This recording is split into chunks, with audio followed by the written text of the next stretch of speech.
Dans les titres de l'actualité ce soir sur Canal 3 Bénin, les élections présidentielles et législatives au Niger. Plus de 7 millions d'électeurs sont appelés aux urnes pour ces opérations de vote qui ont démarré ce matin dans la capitale à Niamey. Tout s'est déroulé dans un climat apaisé sous les yeux des observateurs déployés sur le terrain par la CEDEAO. Nous dirons nos envoyés spéciaux qui suivent pour nous le déroulement de ce double scrutin. Au Bénin, la population de l'Ocho, dans le département du Zou, lance des cris de cœur aux autorités suite aux actes de vandalisme perpétrés sur leur seule source d'approvisionnement en eau potable. L'ouvrage a été saccagé et la pompe emportée par des indélicats et des populations sont privées d'eau depuis environ un mois et elles en appellent au gouvernement pour les aider à rétablir cette situation. Vous les entendrez dans ce journal. Et puis dans la commune de Semepoudji, la police a mis la main sur une importante quantité de chanvre indienne et tout comme la cargaison estimée à environ 1 tonne, ces convoyeurs aussi ont été appréhendés. Il s'agit de 6 Béninois, un Nigérian et un Togolais. Les détails nous seront donnés par le capitaine Saliou Bachirou dont les propos ont été recueillis par Emma Kodonou et Thibaut Akholoupe. Voilà pour le sommaire. Bien bonsoir et bienvenue à notre grande édition du soir. Une édition que nous allons commencer par les élections présidentielles et législatives au Niger. Un double scrutin qui s'est déroulé ce dimanche 27 décembre 2020. Plus de 7 millions d'électeurs étaient appelés aux urnes pour élire le président de la République et les députés à l'Assemblée nationale. Et sur le terrain, les observateurs déployés par la CEDEAO ont marqué leur présence dans les bureaux de vote pour suivre justement le déroulement des opérations. Dans la capitale à Niamey, tout s'est déroulé dans un climat apaisé selon bien sûr nos envoyés spéciaux Idrissou Boukari et Elvis Tonoucoin. Donc voici le compte rendu. La République du Niger s'apprête à vivre une nouvelle ère de son histoire. C'est pour la première fois depuis son indépendance le 3 août 1960 que le pays va connaître, au terme de ces élections, une passation de pouvoir entre deux présidents démocratiquement élus. Ils sont près de 7 500 000 électeurs appelés à départager 30 candidats pour le compte de l'élection présidentielle. Le jeu politique est suffisamment ouvert puisque le président sortant a décidé de ne pas se représenter pour un troisième mandat. Le vote se déroule sous les yeux des observateurs de la CEDEAO. Le chef de la mission et le commissaire aux affaires politiques, paix et sécurité ont eux aussi visité quelques bureaux de vote de Niamey pour avoir leur propre idée des conditions de déroulement de ces élections. It is very impressive. We have visited two polling locations and Eh bien, comme vous l'avez dit, nous avons déjà visité effectivement 2 lieux et nous avons été impressionnés par ce que nous avons vu. Tout était en place, les choses sont déroulées normalement. Notre espoir, c'est que ces élections se tiennent dans des conditions qui soient apaisées et qui soient conclues de résultats satisfaisants. Nous avons même constaté en certains endroits qu'il y avait notamment des personnes handicapées qui avaient également la possibilité de mener leur opération. Élections présidentielles couplées avec les législatives. 84 partis politiques sont en compétition avec 171 sièges à pourvoir. Les opérations de vote se déroulent sans incident, ce qui réconforte le chef de la mission d'observation électorale de la CEDEAO qui se réjouit des dispositions prises par les autorités nigériennes pour faciliter le vote aux citoyens. interesting thing was that among the Alors, parmi workers, les membres des bureaux que nous avons visités, nous avons constaté of qu'il y avait effectivement des femmes qui étaient présidentes de bureaux. a number Et ce of sont elles qui donc women mènent that les opérations have dans been ces given the différents bureaux, leadership, en tant que femmes. Et you cela know, est heureux à constater. exercise to effect this exercise of election. So I was still Je vais lancer un appel aux voyants peuples du Niger pour que ces élections puissent se tenir dans la paix et que tout puisse se terminer avec satisfaction. seek and look forward to a very successful election. Le vote va durer 11 heures conformément au code électoral du Niger. Au cas où aucun candidat n'a réussi à avoir la majorité absolue, le rendez-vous sera pris pour le 20 février 2021 pour le second tour de l'élection présidentielle. Autour de ces élections, la sécurité reste la préoccupation majeure. Le Niger, vous le savez, est en proie à des attaques djihadistes depuis quelques années. Et pour s'enquérir des dispositions prises par le pays pour sécuriser les électeurs le jour du vote, eh bien, les membres de la commission de la CEDEAO se sont rendus au ministère de l'Intérieur. Écoutez ici les deux parties au sortir de cet tête-à-tête. Je voudrais tout d'abord remercier le président Sambo d'être ici parmi nous et le général Béhanzin également qui sont là.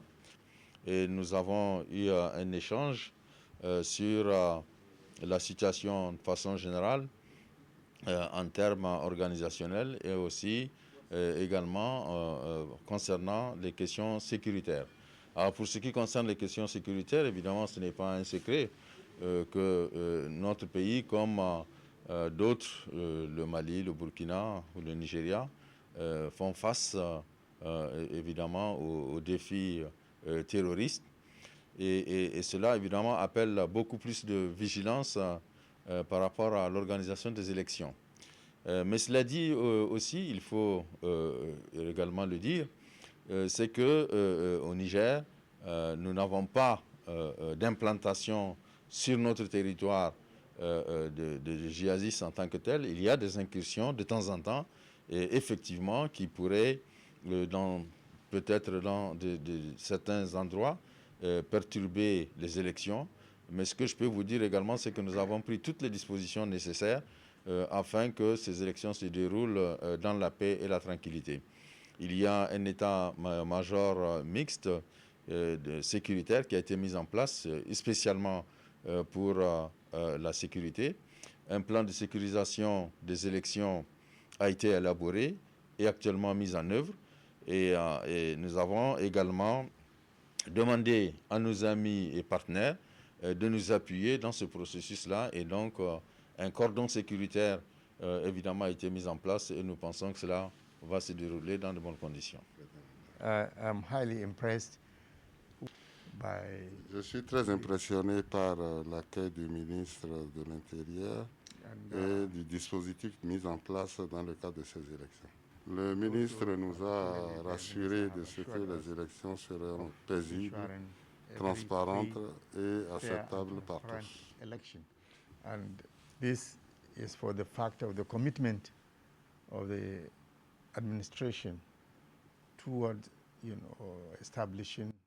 L'engagement des autorités républicaines est très fort dans le cadre de la démocratisation réelle du Niger et qu'à travers ces élections qui vont se dérouler, ce sera une passation de commandement en bonne et due forme d'un régime à un autre. To the next elected democratic government successfully. Moi-même, le chef de la mission d'observation électorale de la CEDEAO, je suis venu avec l'équipe technique de la CEDEAO apporter le soutien régional à la République sœur du Niger qui est membre à part entière de la CEDEAO. Voilà le ministre nigérien de l'Intérieur et le chef de la mission de la CEDEAO sur des propos recueillis par Idrissou Boukari et Elvis Tonokwa. Pour contribuer justement à renforcer la crédibilité des élections générales au Niger, la mission d'observation électorale de la CEDEAO a mis en place un dispositif qui permet à son équipe technique d'être constamment en contact avec les observateurs déployés dans les bureaux de vote. Un moyen technologique qui donne la possibilité d'avoir des données de terrain en temps réel, s'il vous plaît. Et cette salle de situation a reçu la visite de la mission de la CEDEAO. Voici le point de cette visite avec Idrissou Boukari et Elvis Tonokwa. Pendant que les observateurs sont sur le terrain pour suivre le déroulement des élections, l'équipe technique de la CEDEAO, elle, est mobilisée pour recevoir des informations en temps réel. Grâce à un dispositif mis en place au niveau du département du suivi des élections, les illégalités relevées par les observateurs dans les bureaux de vote sont systématiquement transmises à la salle de situation ouverte au quartier général de la mission d'observation à Niamey. Nous avons pris les dispositions pour couvrir l'observation électorale sur la base de deux méthodes. La première, c'est des imprimés que nous remettons à nos observateurs qui vont sur le terrain, qui, sur la base des paramètres indiqués sur cette feuille d'observation, consacrent ce qu'ils ont vu sur le terrain. Ce qui nous permet d'apprécier si les logistiques ont été envoyées à temps, si les bureaux ont ouvert à temps, si l'urne est transparente, si l'urne était ouverte à l'ouverture des bureaux de vote, s'il y a la liste électorale, s'il y a des cartes d'électeurs non retirées par les électeurs qui peuvent les retirer sur place. Nous avons vu tout ça, l'encre indélébile, les PV, les bulletins de vote aussi bien pour l'élection législative que pour l'élection présidentielle. La deuxième méthode, c'est une innovation que nous avons apportée au niveau du département chargé du suivi des élections, une application informatique qui nous permette d'avoir à temps les informations en temps réel. Comme le Mali, le Burkina Faso et le Nigeria, le Niger subit aussi depuis quelques années des attaques terroristes. Le principal défi de l'organisation de ces élections reste donc la sécurité. Et pour ce faire, le gouvernement a mobilisé 37 000 agents de sécurité dans les 8 régions du pays pour sécuriser aussi bien les électeurs que les candidats. Depuis la salle de situation de la mission de la CEDEAO, on constate avec satisfaction cette présence remarquable. Par rapport à la présence des agents de sécurité, nous pouvons vous indiquer que les agents de sécurité étaient à 90% présents dans les centres de vote. Les partis politiques étaient à 90,91% présents dans les bureaux de vote. L'accès aux bureaux de vote était facile, c'est à 100% sur la base des rapports que nous venons de recevoir. Après la sécurité, l'autre défi auquel fait face le Niger en cette période électorale est le défi sanitaire. Comme partout dans le monde, la pandémie de Covid-19 sévit dans le pays. Mais le constat fait par la mission d'observation électorale de la CEDEAO sur le terrain n'est pas bon. Les mesures barrières contre le mal ne sont pas respectées dans les bureaux de vote par les électeurs. Sur place, les émissaires de la CEDEAO ont dû tirer la sonnette d'alarme. Beaucoup d'électeurs venaient dans les bureaux de vote sans masque. Cela nous a préoccupés et tout de suite nous avons lancé une alerte à la CENI pour que les bureaux de vote soient pourvus de masques afin que chaque électeur puisse entrer dans le bureau de vote avec le masque. L'équipe technique de la mission de la CEDEAO suit donc de près et dans les moindres détails le déroulement des élections présidentielles et législatives depuis la salle de situation. Après le vote, le point des opérations de dépouillement sera également transmis par les observateurs, et ce, en temps réel. Voilà, on était au Niger pour l'actualité autour des élections présidentielles et législatives. Retour au Bénin. Vous savez, le pays se prépare aussi pour l'élection présidentielle de 2021 et en milieu de semaine. Le Conseil d'orientation et de supervision de la liste électorale permanente informatisée a officiellement lancé les opérations d'enrôlement des citoyens. C'est en même temps la deuxième, sinon la seconde étape la plus importante dans le processus d'actualisation du fichier électoral. Et les agents commis à cette tâche sont déployés sur le terrain et attendent déjà les populations concernées. Le vice-président et porte-parole du COS Lépi s'est d'ailleurs adressé aux Béninois. Dans ce cadre, on va écouter ici le message du député Florentin Tchao. Béninoises et Béninois, chers compatriotes, une fois encore, le devoir nous appelle.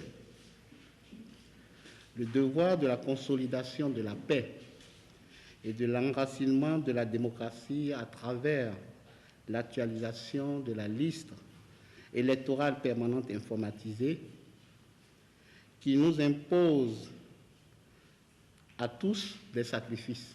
C'est donc à cet effet que je m'adresse à vous en ce jour du démarrage officiel de la deuxième étape du processus d'actualisation du fichier électoral national. Je voudrais rappeler que le Conseil d'orientation et de supervision de la LEPI a pour mission de procéder à l'actualisation du fichier électoral national en vue d'en extraire une liste électorale permanente, informatisée, fiable et consensuelle, gage d'une élection présidentielle apaisée. À cet effet, et en synergie avec l'Agence nationale de traitement, il s'est résolument mis au travail. Ainsi, Après l'atelier d'imprégnation qui s'est déroulé à Boycon le 17 et 18 septembre 2020, le COS LEPI a procédé à l'affichage des listes pour permettre aux populations de vérifier les attitudes de leurs données personnelles. Cette phase a également permis de recenser les requêtes des citoyens désireux de changer de lieu de vote. Nous sommes à présent à l'étape de l'enrôlement. Et conformément aux dispositions du Code électoral, la phase d'enrôlement concerne tous ceux qui auraient été précédemment omis, les nouveaux majeurs et les citoyens rétablis par une décision de la Cour constitutionnelle pour figurer dans le fichier électoral national.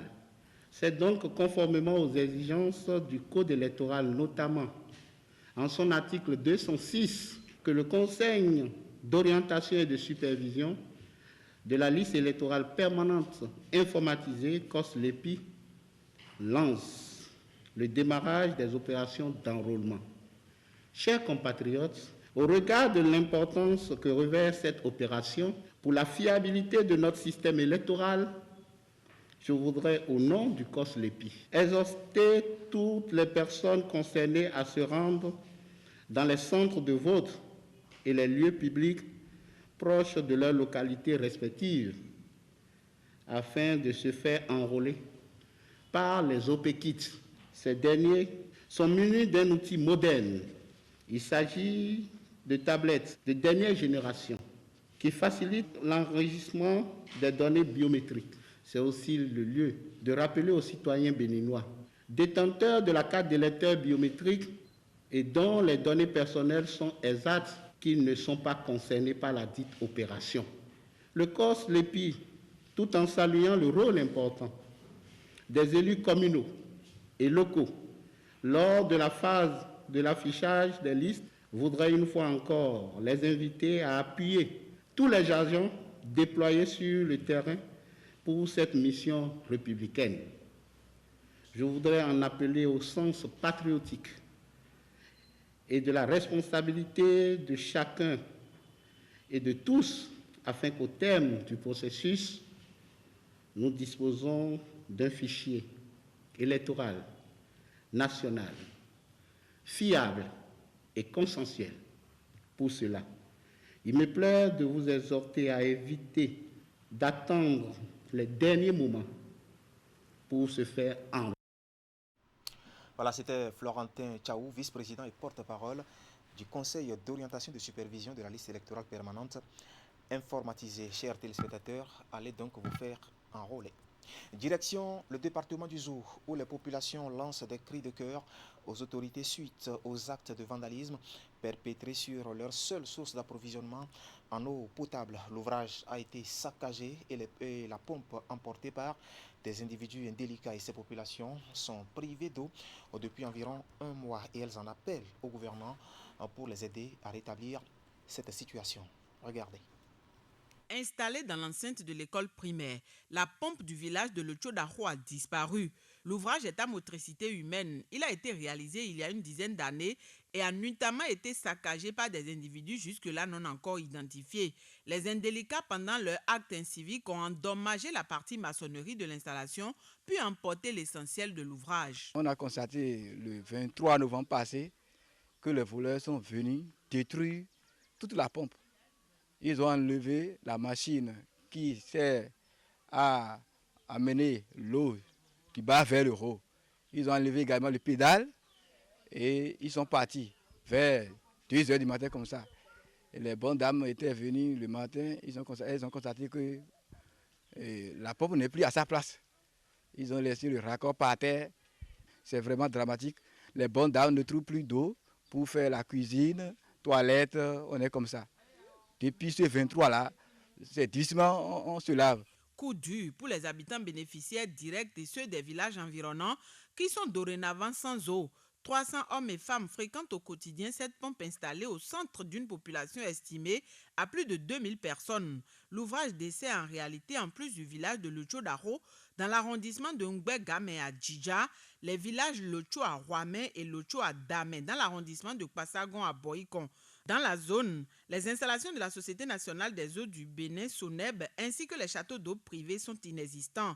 Pour satisfaire aujourd'hui et comme avant l'arrivée de cette pompe, les besoins en eau, les populations parcourent plusieurs dizaines de kilomètres. Le périple alourdit et rend pénible les journées de ces dernières. Les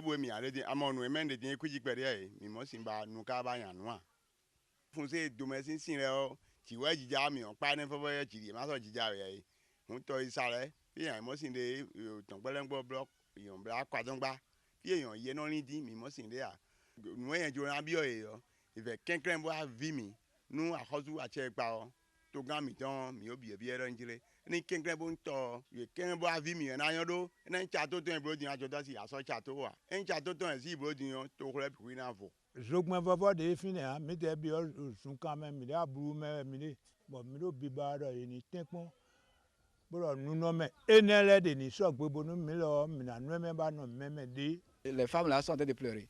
La population souffre vraiment, la population souffre énormément.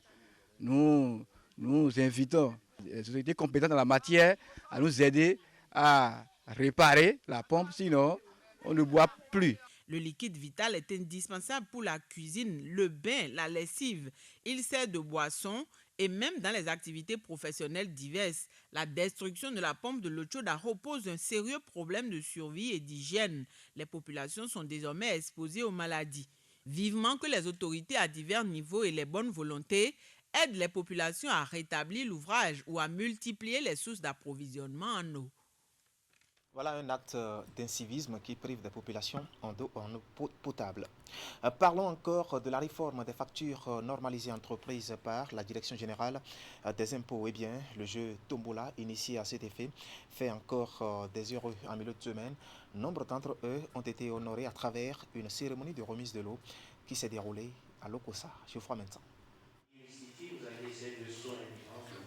Voici des heureux gagnants de la tombola des factures normalisées de la période allant du 11 au 17 décembre dernier. Ils sont rentrés ici à l'hôtel Leng de Lokossa en possession de leur lot. Ce jeu, lancé officiellement en juin dernier, est une initiative de la Direction générale des impôts à l'occasion de ces réformes. Son organisation est placée sous la supervision de Maître Maxime René Assogba, huissier de justice près la Cour d'appel de Cotonou avec l'appui technique de la Direction générale de la Loterie nationale du Bénin.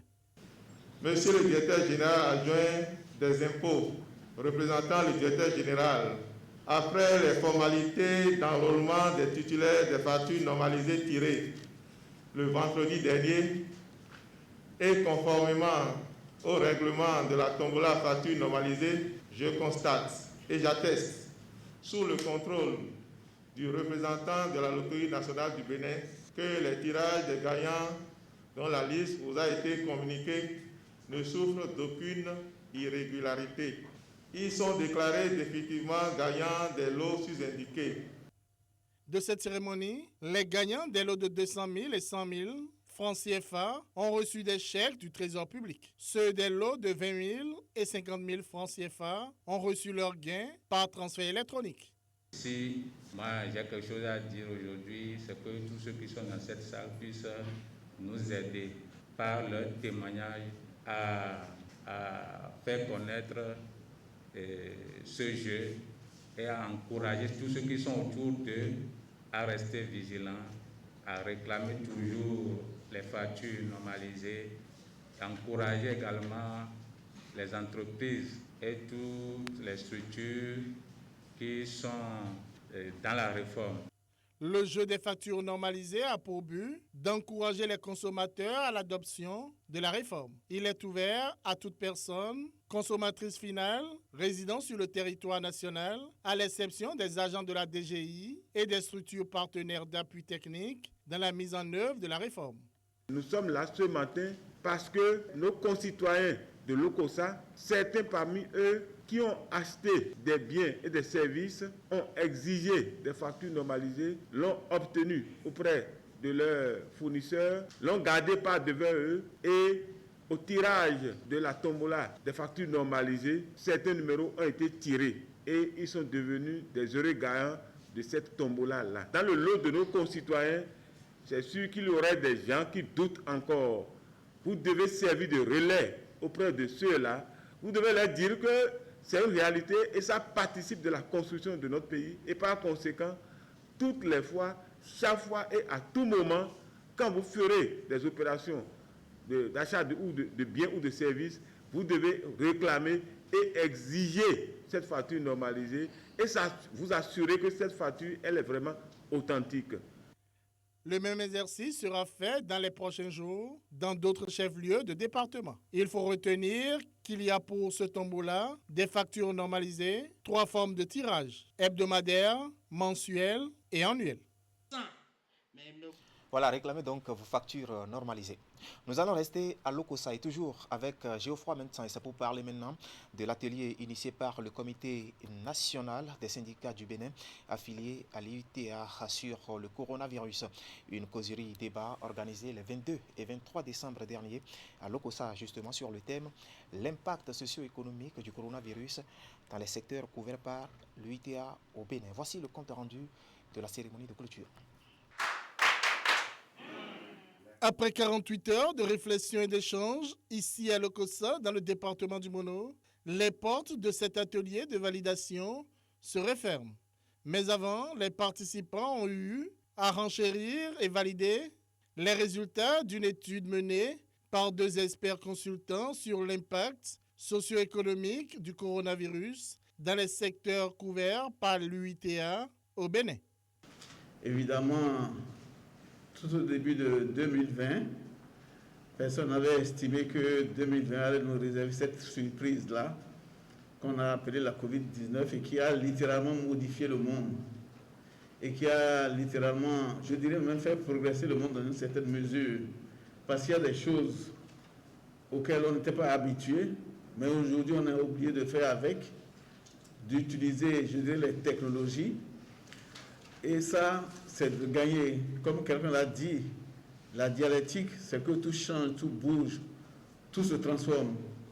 Et je crois que la Covid aussi nous a amené à bouger, à nous transformer et à surtout voir la dimension positive de ce qui s'est passé avec cette pandémie-là.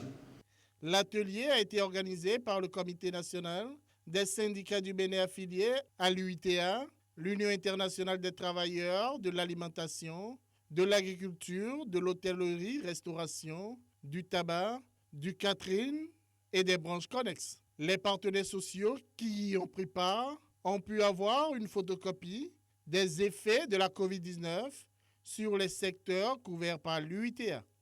Il y a d'abord la baisse de la production, la baisse de la productivité au niveau des entreprises. Il y a plusieurs qui sont râlés en chômage technique et sans oublier en réalité les conséquences psychologiques sur les employés dans leur foyer, dans la vie sociale, etc. La rencontre a permis d'outiller les participants en ce qui concerne les symptômes de ce mal, comment se prémunir contre et les réflexes à avoir quand on est un porteur sain ou pas. C'est comment nous comporter, toujours se déplacer avec les masques, se laver les mains avec du savon et utiliser aussi les gels alcoolisés dans le milieu de travail. Et nous remercions surtout l'UTA qui a organisé cet atelier à notre profit. Nous remercions aussi les organisateurs. Nous remercions aussi les experts consultants qui nous ont donné le document sur qui nous avons basé pour faire le travail. Cette rencontre qui s'achève sur des notes de satisfaction a bénéficié de l'appui technique et financier de la Fondation Friedrich Herbert.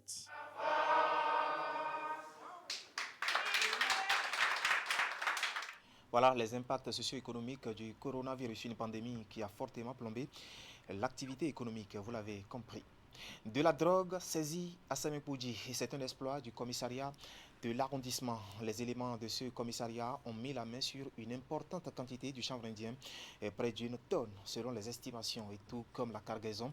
Ces convoyeurs aussi ont été appréhendés. Il s'agit surtout de 6 Béninois, un Nigérian et un Togolais. Écoutez ici le capitaine Saliou Bacharbi, voilà, qui a conduit l'opération. Il est au micro de Emma Khouronou et Thibaut Aholoué.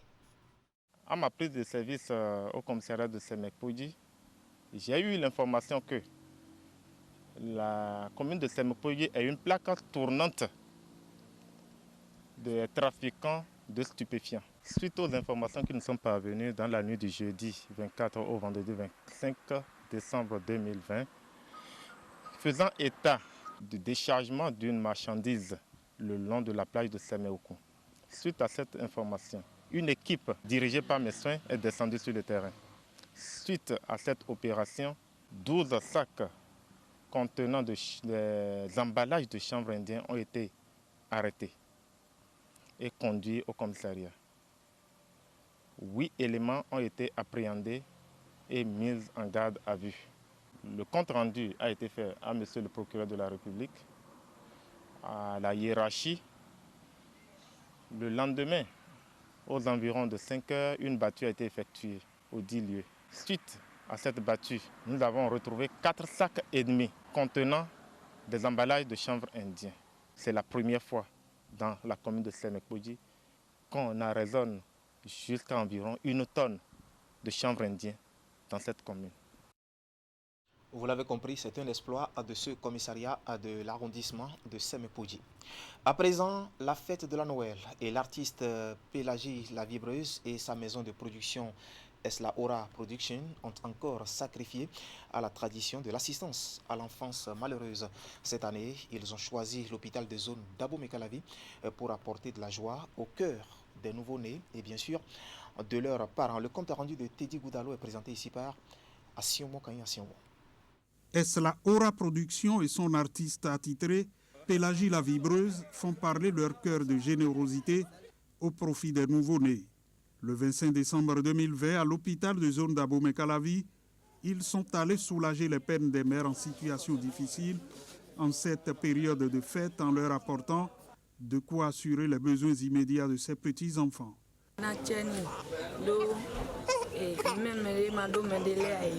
Toutes nos gratitudes à l'artiste et sa maison de production. Soyez bénis davantage.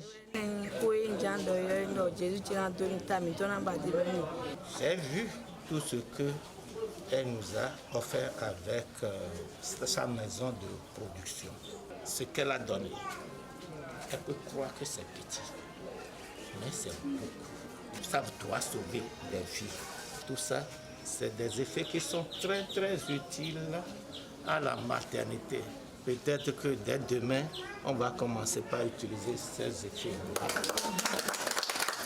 En plus de cet acte, bien de familles, dans le souci de paiement des frais d'accouchement, ont pu rejoindre leurs maisons respectives grâce à Pélagie la Vibreuse à travers Esla Aura Production.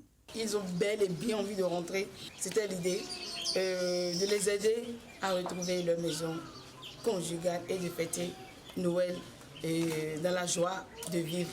Ce qu'on s'est fait là, rien n'empêche personne de laisser exprimer son cœur. Des outils médicaux sont également allés à l'endroit du personnel du centre de santé. Une manière pour Alain Vigan et son artiste d'accompagner le gouvernement dans son élan d'action sociale. Cette année, c'est une année exceptionnelle, vu les réalités, les nécessités, ce que vous savez déjà, Covid-19. Sinon, d'habitude, on le faisait et on finissait avec un concert en apothéose. Nous sommes venus avec ces quelques matelas que vous constatez, les matériaux du travail, les tambours, tensiomètres électriques, les plateaux avec leurs couvercles et avec des vivres et de quoi faire ou de quoi donner de la joie au cœur des mamans et de ces nouveau-nés. Ce geste de générosité a lieu depuis près de 10 ans. Pélagie la Vibreuse et Esla Aura Production ne comptent pas s'arrêter en si bon chemin, car apporter la joie au cœur des êtres vulnérables constitue leur priorité.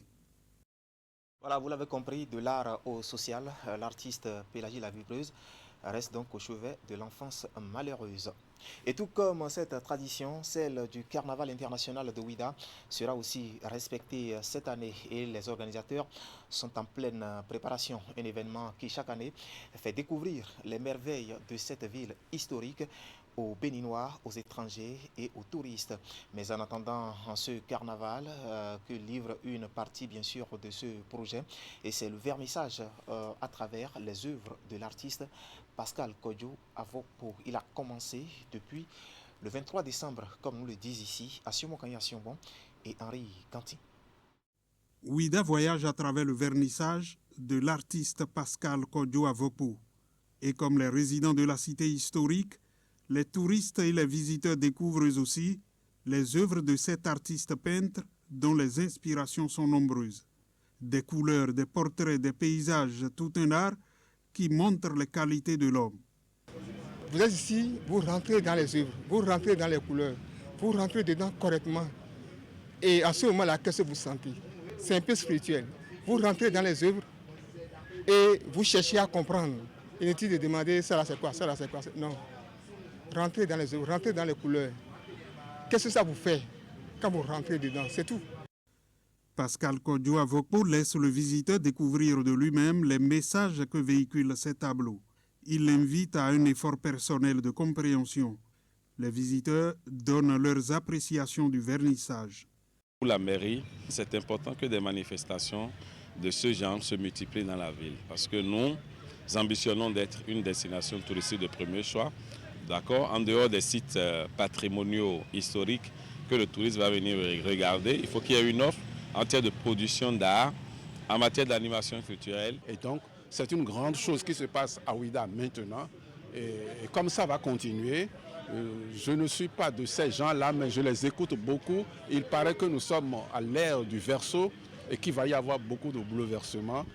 Voici un beau bouleversement très positif qui se passe à Ouida et pour Ouida. C'est aujourd'hui que je vois ce qu'il fait et qui il est. Monsieur Avokpo, que j'ai vu dans son atelier, est très grand, immensément grand par rapport à monsieur Avokpo que je vois aujourd'hui.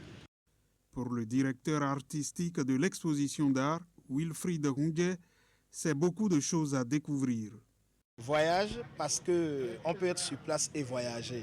Voyager aussi, c'est de s'embarquer dans un train ou dans un vol. Aujourd'hui, nous avons demandé aux gens de venir voyager dans le milieu artistique, de venir voyager dans ce décor inhabituel de ce lieu d'histoire qui est le fort français de Ouida. Voyager tout simplement parce que nous sommes en train de présenter actuellement le projet Carnaval international de Ouida. Le présent vernissage est, selon le directeur artistique, une autre composante du projet Carnaval international de Ouida. L'exposition qui a commencé le 23 décembre prendra fin le 17 janvier 2021. Le temps pour les passionnés d'aller savourer du beau, du rêve, du réalisme et de l'abstrait. Tout à fait. Et c'est l'essentiel à retenir ce soir de l'actualité sur Canal 3 Bénin. Toute l'équipe technique et celle de la rédaction qui m'accompagne vous remercie de nous avoir suivis. Bonne suite de repos dominical à toutes et à tous.